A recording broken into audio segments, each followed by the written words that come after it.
तर नमस्कार मित्रांनो, आज 15 ऑगस्ट सुट्टी असल्यामुळे 3 गाड्या घेऊन 6 जण फिरायला जायचं होतं बघा. त्यातले बाकीची सगळी कॅन्सल झाली आणि एकच गाडी घेऊन आम्ही 3 जण निघालोय. एक कागलचा मित्र आला बघा, त्याच्याच गाडीवरनं जायचं ठरलं. मग काय पेट्रोल टाकलं बघा आणि निघालो आम्ही फिरायच्या दिशेनं. मग काय पहिला दर्शन घेतलं नाथांचं, आप्पाची वाडी येते. मस्तपैकी दर्शन वगैरे झालं बघा मित्रांनो. मग काय तिथनं डायरेक्ट निघालो आदमापूरला.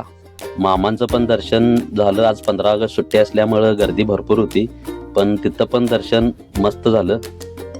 मग काय ह्यो प्लॅन आम्ही 1 तारखेलाच केला होता, सगळेजण फिरायला जायचं म्हणून. पण काय त्यातली सगळी कोण आली नाहीत. म्हटलं आम्ही 3 तर जाऊया. तुम्हाला तर माहितीच आहे, नवीन चालू झालेला गारगोटी जवळचा सवतकडा येते, एका ठिकाणी 7 धबधबे आहेत. तिकडे निघालो फिरायला आम्ही 3च. मग काय तिथनं नाश्ता वगैरे घेतला. लाईटली नाश्ता करायचं म्हटलं, नाश्ता पार्सल घेतला. मग काय 2 व्हीलरनं निघालो बघा पुढं गेलो. मग तिथून डायरेक्ट पोचलो बघा सवतकड्याच्या गेटवरती. गर्दी तर भरपूर होती आणि भाऊ आमचा तिकीट काढायला गेला आणि तिकीट काढून 10 रुपयाची पाण्याची बाटली पण घेतला. तिथं विषय असा आहे की पाण्याची बाटली जी आपण घेऊन जातोय, ती पाण्याची बाटली परत आपल्याला घेऊन यायचं आहे. गेटवरती जमा करायचं आहे, 10 रुपये डिपॉझिट करायचं आहे. तुम्हाला ते परत बाटली जमा केल्यानंतर मिळणार 10 रुपये. मग काय तिथून गेलो बघा आत.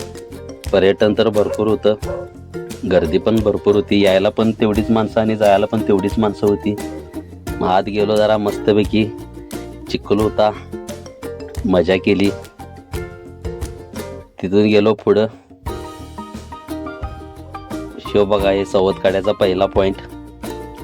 इथून पुढे गेलं की धबधबा आहे. मस्तपैकी धबधब्यात मजा घेतली. आणि कसं आहे माहिती आहे काय, आयुष्य डॉक्टरच्या गोळ्या घेऊन नाही, मित्रांच्या टोळ्या घेऊन फिरायचं असतंय.